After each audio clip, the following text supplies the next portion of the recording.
Hello दोस्तों, welcome to a new episode of Cafe IAS. और आज के हम लेक्चर में बात करेंगे ओशन एसिडिफिकेशन के बारे में। ओशन एसिडिफिकेशन के कॉज क्या हैं, इम्पैक्ट क्या है और ये किस तरह से होता है, पूरी मैकेनिज्म क्या है इसकी, इसको हम अंडरस्टैंड करेंगे। तो इसके लिए हम बात करते हैं, सबसे पहले हम समझ लेते हैं कि ओशन एसिडिफिकेशन क्या है। तो without wasting any time let's begin. और इससे रिलेटेड जो आपके प्रीवियस ईयर क्वेश्चंस हैं उसको आप प्लेलिस्ट में ढूंढेंगे तो मिल जाएंगे। हालांकि अभी अपलोड नहीं हुए हैं वो, कल शाम तक आपके ये PYQs भी आपको मिल जाएंगे। So let's begin with the definition of ocean acidification और एक्सप्लेनेशन ऑफ ओशन एसिडिफिकेशन। अगर हम ओशन एसिडिफिकेशन की बात करें तो इसका मतलब क्या होता है कि पीएच लेवल में ओशंस के जो वाटर है उसके पीएच लेवल में कमी आना। अगर जैसे ही पीएच लेवल कम होता है इसका मतलब ये होता है कि उसकी एसिडिटी बढ़ गई है। तो पीएच लेवल क्या होता है डिटेल में हमने एक वीडियो में कवर कर रखा है, अराउंड 5 मिनट का वीडियो है, उसको आपको उसमें पूरी डिटेल्स मिल जाएंगी, प्लीज रेफर टू दैट। दूसरा, होता क्यों है, मेन कॉज होता है कार्बन डाइऑक्साइड का एब्सॉर्प्शन। जो भी एटमॉस्फेयर में कार्बन डाइऑक्साइड प्रेजेंट है उसको एब्जॉर्ब कर लेते हैं ओशियंस। तो एटमॉस्फेयर में कार्बन डाइऑक्साइड कहाँ से आती है? देखो, नेचुरली एक प्रोसेस होती है, नेचुरली वॉल्केनिक एरप्शंस हैं, रेस्पायरेशंस हैं, इससे एसिडिफिकेशन हो सकता है ओशियंस का। बट ये एक लंबी प्रोसेस है, नेचुरल प्रोसेस है। लेकिन जब हम ह्यूमंस की बात करते हैं तो एंथ्रोपोजेनिक एक्टिविटीज है, जैसे इंडस्ट्री है या इंडस्ट्री से वेस्ट निकल रहे हैं, कार्बन डाइऑक्साइड का फॉसिल फ्यूल बर्निंग है, उससे बहुत सारी कार्बन डाइऑक्साइड रिलीज होती है। ये पूरी प्रोसेस है कार्बन डाइऑक्साइड एमिशन की। जो एटमॉस्फेरिक कार्बन डाइऑक्साइड अवेलेबिलिटी वो बहुत बढ़ जाती है और इससे क्या होता है, ओशन एसिडिफिकेशन की जो प्रोसेस है वो एक्सेंचुएट हो जाती है। तो एग्जैक्टली ये काम किस तरह से करता है? देखिए, ओशन जो सब सरफेस करंट्स होते हैं वो फ्लो कर रहे हैं, एक पूरा ओशन का अपना सर्कुलेशन है और जनरली ओशियंस एब्सॉर्ब करते हैं कार्बन डाइऑक्साइड को। लेकिन ये कार्बन डाइऑक्साइड कहाँ से आती है? हमने नेचुरली एंथ्रोपोजेनिक मीन से हमने समझ ली थी, जैसे कि फैक्ट्री से निकलने वाली गैसेस हैं, कार्बन डाइऑक्साइड है। और इसके साथ साथ शिपिंग्स हैं, कार्गोज हैं, जैसे कि शिपमेंट हैं, ट्रांसपोर्टेशन में काम आते हैं, इन सारे व्हीकल से एमिशंस होते हैं। तो ये एमिशंस निकलते हैं, कार्बन डाइऑक्साइड एटमॉस्फेयर में पहुंचती है और वाटर मॉलिक्यूल से मिलके ओशंस के से एक एसिड बनाती है, रिलीज करती है हाइड्रोजन आयन। कैसे डिटेल में होता है, वी डिस्कस अबाउट दैट। तो अभी क्या हुआ, जैसे कि ये सारी कार्बन डाइऑक्साइड वाटर मॉलिक्यूल्स हैं उनके साथ मिल गई। मिलने के बाद क्या होगा, देखिए इससे पहले एक फैक्ट और समझ लेते हैं कि जो ओशन एसिडिफिकेशन को क्या कहा जाता है, evil twin of global warming, या उसको कहते हैं अदर CO2 प्रॉब्लम। वो क्यों कहते हैं कि CO2 एक ग्रीन हाउस गैस है। ग्रीन हाउस गैस का मतलब होता है ऐसी गैसेस जो अर्थ की सरफेस जो हीट रेडिएट बैक करती है वापस एटमॉस्फेयर को अपने आप को कूल डाउन करने के लिए, उस हीट को ही ट्रैप कर लेती हैं, एब्जॉर्ब कर लेती हैं ये कुछ गैसेस, और बाद में इसको सारी डायरेक्शन में रिलीज करती हैं ये गैसेस, यानी कि वापस से अर्थ की सरफेस पे भी ये इस हीट को भेज देती हैं। तो ओवरऑल ये अर्थ की हीटिंग में, वार्मिंग में कंट्रीब्यूट करती हैं। तो these are contributing to the global warming. तो CO2 से क्या हो रहा है, ओशंस एसिडिफिकेशन की प्रॉब्लम भी बढ़ रही है और ग्लोबल वार्मिंग की। तो ये इविल ट्विन्स है, ओशन एसिडिफिकेशन है, that is called evil twin of the global warming. अब देखिए CO2 आ गई, अब क्या, एक इसका मैकेनिज्म समझते हैं। अब CO2 डिजोल्व हो गई वाटर में, पानी में जैसे ही डिजोल्व होती है, देखिए यहाँ पे ये कार्बोनेट आयंस होते हैं, ये देखिए CO3 को कहते हैं कार्बोनेट आयंस। अब कार्बोनेट आयंस हैं और उन पे क्या इम्पैक्ट पड़ता है, और H2O और CO2 मिलेगी तो क्या होगा, जैसे ही दोनों मिलते हैं they form carbonic acid. Carbonate acid increase करता है ओवरऑल वाटर की एसिडिटी। कैसे करता है? पहला ये क्या करता है, हाइड्रोजन आयंस की कॉन्सेंट्रेशन को बढ़ा देता है। अब हमने पीएच स्केल में ऑलरेडी देख रखा है कि हाइड्रोजन आयंस हैं, जैसे उनकी कॉन्सेंट्रेशन बढ़ती है they are inversely proportional to the pH, यानी कि जैसे जैसे हाइड्रोजन आयन की कॉन्सेंट्रेशन बढ़ेगी पीएच स्केल कम होगी। अब पीएच स्केल कम होने का मतलब है एसिडिक सॉल्यूशन बनता जाएगा। ठीक है, तो पहला ये हो गया। दूसरा क्या होगा कि जो एबंडेंटली अवेलेबल है, जो हमने बात की थी कार्बोनेट आयन CO3, ये वाला देखिए 2-, इसके साथ भी रिएक्ट करेंगे, इसके साथ रिएक्शन होकर HCO3 बन जाएगा, यानी कि CO3 जो एबंडेंटली अवेलेबल था उसकी अवेलेबिलिटी धीरे धीरे कम होती जाएगी। अब ये जो CO3 वाला आयन है, कार्बोनेट आयन है, that is very important element for the calcifying organism and plants. यानी कि जैसे कि कोइस्टर्स हैं, क्लैम्प्स हैं, सी अर्किन्स हैं और कोरल्स हैं, उनकी जो सेल्स हैं उनका जो हार्ड स्ट्रक्चर है उसको बिल्डअप करने के लिए, मेंटेन करने के लिए इस कार्बोनेट आयन की रिक्वायरमेंट रहती है। अगर जब ये कार्बोनेट आयन ही कम है तो मरीन प्लांट्स, एनिमल्स, जो भी ऑर्गेनिज्म है इस तरह के, they will have trouble building hard body parts, तो उनकी ओवरऑल बायोडाइवर्सिटी पे भी इफेक्ट आएगा। ठीक है, अब ओशन एसिडिफिकेशन में देखा कि मेन कंट्रीब्यूटर क्या है हमारा, कार्बन डाइऑक्साइड। इसके साथ साथ दूसरा मेन कंट्रीब्यूशन किसका होता है, यूट्रोफिकेशन का। यूट्रोफिकेशन को अगर हम सिंपल टर्म्स में समझें, इसका डिटेल में वीडियो आपको शाम तक या कल सुबह तक मिल जाएगा, उसको आप प्लीज रिफर करें। तो यूट्रोफिकेशन को हम अगर सिंपल टर्म्स में समझें तो it is over enrichment of water bye nutrients, यानी कि बहुत ज्यादा न्यूट्रिएंट्स हैं वो पानी में मिल जाते हैं, स्पेशली नाइट्रोजन एंड फॉस्फेट। तो क्या होगा, it leads to the growth of aquatic plants, phytoplanktons, इस तरह के माइक्रोस्कोपिक प्लांट लाइक ऑर्गेनिज्म होते हैं फाइटोप्लैंक्टन्स, तो उनको बढ़ा देता है और it result into the algal blooms, यानी कि काई, रैपिड ग्रोथ ऑफ एल्गाई या साइनोबैक्टीरिया होते हैं वाटर में, उनकी रैपिड ग्रोथ में सहायक होता है ये यूट्रोफिकेशन और एल्गल ब्लूम होती है। ठीक है, तो ये बेसिक्स बता दिए हैं, डिटेल में आपको अलग से वीडियो मिल जाएगा। अब इसके बारे में थोड़ा और बात करते हैं।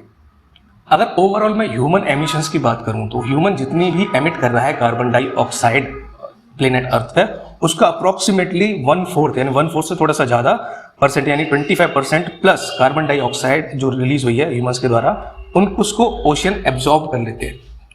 ठीक है, this may lead to the ocean acidification. Now comes to the second fact. IPCC एक इंटरगवर्नमेंटल पैनल है क्लाइमेट चेंज पे, यूनाइटेड नेशंस का ये इंटरगवर्नमेंटल बॉडी है। उसकी 6th असेसमेंट रिपोर्ट में कहा गया कि जो ओशियन एसिडिटी है is at its lowest in 26,000 years, लेकिन रीजनल वेरिएशन एग्जिस्ट करते हैं। जैसे कि पोलर रीजन हैं आपके, वो एब्जॉर्ब करेंगे ज्यादा कार्बन डाइऑक्साइड और 2100 तक यानी 2100 तक आने वाले 75 ईयर्स में they contribute a lot to the acidification of ocean, जिससे क्या होगा कि ओशियंस की केमिस्ट्री बदल जाएगी, potentially altering the chemistry of ocean, इसको बहुत ज्यादा एसिडिक बना देंगे। Correct.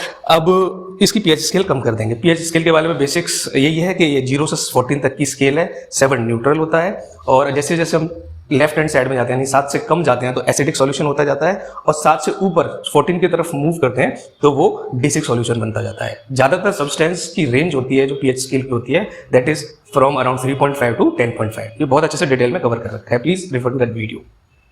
Now let's understand the effect of ocean acidification. ये तो हमें पता है कि ओशियंस हैं वो इंपॉर्टेंट रिजर्वॉयर्स होते हैं CO2 के, यानी कि एब्जॉर्ब करते हैं सिग्निफिकेंट क्वांटिटी 1/4 प्लस, जैसे हमने डिस्कस की थी 25%।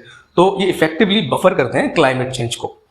अब जनरली क्या होती है बफरिंग कैपेसिटी का मतलब पहले समझ लेते हैं। बफरिंग कैपेसिटी का मतलब होता है कि जो ओशियंस की एबिलिटी है अपने पीएच में चेंज को रेजिस्ट करने की, यानी अपने आप को एसिडिक ना होने देने की जो रेजिस्ट करते हैं चेंजेस को, वो होती है बफरिंग कैपेसिटी। तो जितनी CO2 एब्जॉर्ब कर रहे हैं तो बफर करके वो इक्विलिब्रियम लेवल तक अपनी वापस वही पीएच स्केल मेंटेन करने की कोशिश करते हैं ओशियंस। लेकिन अभी क्या होता है कि CO2 एटमॉस्फेयर में इतनी ज्यादा है और इतना ज्यादा एब्जॉर्प्शन हो रहा है ओशियंस के द्वारा कि उनकी बफरिंग कैपेसिटी से भी ज्यादा हो रहा है। तो जो इंक्रीजिंग एसिडिटी है वो क्या करेगी ओवरऑल, ये जो मरीन एनिमल को डायरेक्टली इंपैक्ट करेगी, उनकी मेटाबॉलिक रेट्स को इंपैक्ट करेगी, उनके इम्यून रिस्पॉन्स को कम कर देगी। और जो हमने ऑलरेडी बात की थी जो कैल्सीफाइंग ऑर्गेनिजम्स हैं जैसे कोरल्स हैं उन पे इंपैक्ट करेगी। ठीक है, और ओवरऑल फाइटोप्लैंक्टन्स बढ़ जाएंगे। तो सेल्स होते हैं जैसे कोरल्स के हैं और ऑयस्टर्स हैं, तो उनको बनाने में उनको डिफिकल्टी का सामना करना पड़ेगा। इसके साथ साथ कुछ स्टडीज में ये भी बताया गया है कि ये ओशियन एसिडिफिकेशन बढ़ने से क्या होगा, जो नेचुरल एबिलिटी होती है फिश की कि वो अपने प्रेडेटर को डिटेक्ट कर सकें और अपने फूड को लोकेट कर सकें, वो भी अफेक्ट होती है। तो इसका मतलब क्या होगा, they want to be able to identify their predators, they want to be able to locate their food, so it will potentially lead to the decline of fish population, they will eventually die. तो इसका impact क्या होगा, direct impact वही है कि fisheries industry पे इसका impact पड़ेगा बहुत बुरा, लाइवलीहुड पे इंपैक्ट होगा। और ओवरऑल देखो जो फिश अगर लॉस्ट हो जाती हैं, जो कि मेन फूड सोर्स होता है मरीन पूरी इकोसिस्टम में, तो ओवरऑल बायोडाइवर्सिटी लॉस होगा क्योंकि पूरी फूड चेन फूड वे पे भी असर पड़ेगा। So overall disruption in food chain and food web. There will also be the instances of coral bleaching. Coral bleaching का देखो, कोरल जो इकोसिस्टम होते हैं वो रेन फॉरेस्ट माने जाते हैं मरीन इकोसिस्टम से, बहुत सारी स्पीसीज को प्रोटेक्ट करते हैं। और बहुत हैं जो कोरल ब्लीचिंग इवेंट है ओवरऑल ये क्या होता है, ये कोरल इकोसिस्टम्स का होते हैं, कोरल्स होते हैं और उसके साथ साथ एक एल्गी होती है जूज़ैंथेला एल्गी, जो जूज़ैंथेला एल्गी ये आपस में सिम्बायोटिक रिलेशंस में रहते हैं। So once they are together आपस में एक प्रोटेक्ट करता है, एक फूड जनरेट करता है, जो जूज़ैंथेला है उनको पिगमेंट्स और कलर्स देते हैं ये वाले। तो कोरल ब्लीचिंग में क्या होता है कि corals are very, overall ecosystem is very sensitive to the changes in the environment. वो आपकी टर्बिडिटी में हो सकता है, वो आपके सैलिनिटी में हो सकता है, वो एसिडिटी में हो सकता है पानी की में, वो बहुत सारी टेम्परेचर में हो सकता है चेंज। तो कोरल ब्लीचिंग इवेंट बहुत सेंसिटिव कोरल इकोसिस्टम्स हैं वो सेंसिटिव होते हैं। तो क्या होता है कि इस केस में जब उनकी अनफेवरेबल कंडीशंस हैं जैसे एसिडिफिकेशन ऑफ ओशियन है, तो वो क्या करेंगे, जूज़ैंथेला निकल जाएंगे, यानी कि कोरल विल एक्सपेल दिस जूजेंथेलाई जो एल्गी होती है, और वो निकल गए तो जो कलर पिगमेंट्स हैं वो भी चले जाएंगे, तो कोरल विल अपीयर वाइट। तो ब्लीचिंग इसलिए उसको बोलते हैं कोरल ब्लीचिंग इवेंट्स। तो इफेक्ट ये एसिडिफिकेशन ऑफ ओशन का वन ऑफ द इफेक्ट ये भी है। दूसरा हम देख लेते हैं क्लाउड फॉर्मेशन पे क्या इफेक्ट है। देखिए सल्फर साइकिल में हमने बात की थी, जो most of the atmospheric sulphur है that is emitted from the oceans. ये सल्फर साइकिल में आप एक ऑलरेडी वीडियो करवा रहे हैं, वहां आप देख सकते हैं, छोटा सा वीडियो है। तो मेजॉरिटी ऑफ सल्फर क्या होता है, देखिए यहाँ पे फाइटोप्लैंक्टन्स होते हैं। फाइटोप्लैंक्टन्स वही होता है microscopic plant like animals, plant like organisms होते हैं जो अपना खुद का फूड प्रोड्यूस करते हैं और एक मरीन इकोसिस्टम का जो फूड वेब है उसका बेस बनाते हैं। ठीक है, अब इसमें क्या होता है कि जो फाइटोप्लैंक्टन्स हैं they produce DMs, di methyl sulphide, emit करते हैं डाई मिथाइल सल्फाइड जो कि प्रीडोमिनेंट सल्फर गैस है सरफेस मरीन वाटर में। तो एटमॉस्फेयर में जो रिलीज होती है ये सल्फर गैस रिलीज होने के बाद क्या बनती है, पानी के साथ मिलकर सल्फ्यूरिक एसिड बनाती है, और सल्फ्यूरिक एसिड से बनते हैं एरोसोल्स। एरोसोल्स कुछ नहीं होते, they are microscopic airborne particles. Aerosol को हम समझें तो they are fine solid particles और जो लिक्विड ड्रॉपलेट्स होती हैं जो कि सस्पेंड होती हैं एयर में या किसी और गैस में। इसका एग्जाम्पल से आपको अच्छे समझ आ जाएगा, जैसे एग्जाम्पल है फॉग, स्मोक, ये एग्जाम्पल्स हैं। अब एयरोसोल क्या होता है, ये क्लाउड फॉर्मेशन में, क्लाउड सीडिंग में बहुत हेल्प करते हैं, और इन टर्न क्या होता है, रेनफॉल प्रेसिपिटेशन तो होता है, जो क्लाउड्स होते हैं overall they help in cooling the earth, क्योंकि जो लो लेवल पे थिक क्लाउड्स होते हैं they reflect around 27% of the incoming insolations. ठीक है, अब यहाँ पे क्या होगा, एसिडिफिकेशन हो गया पानी का, तो जो फाइटोप्लैंक्टन्स हैं वो डीएमएस जो डाई मिथाइल सल्फाइड जो सल्फर गैस है उसको कम प्रोड्यूस करेंगे तो एयरोसोल भी कम बनेगा, और this may lead to the decreased cloud formation and it will raise the global temperature, क्योंकि कम क्लाउड है तो कम रिफ्लेक्ट कर पाएंगे, तो क्लाउड फॉर्मेशन भी कम होगा और ग्लोबल टेम्परेचर भी बढ़ेगा।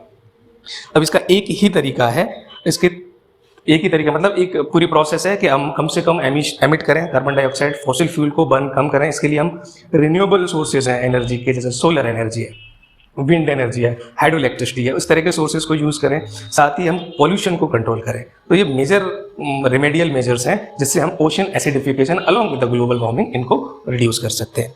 तो ओशन एसिडिफिकेशन से रिलेटेड आज इतना ही है। ऑल द बेस्ट, डिसिप्लिन में बने रहिए, बहुत ही कम टाइम है, फटाफट से रिवाइज करिए जितना हो सकता है अपने आप को, कॉन्सेप्ट्स को, और अगले लेक्चर में मिलते हैं जिसमें हम यूट्रिफिकेशन के बारे में बात करेंगे। तो तब तक के लिए स्वस्थ रहिए।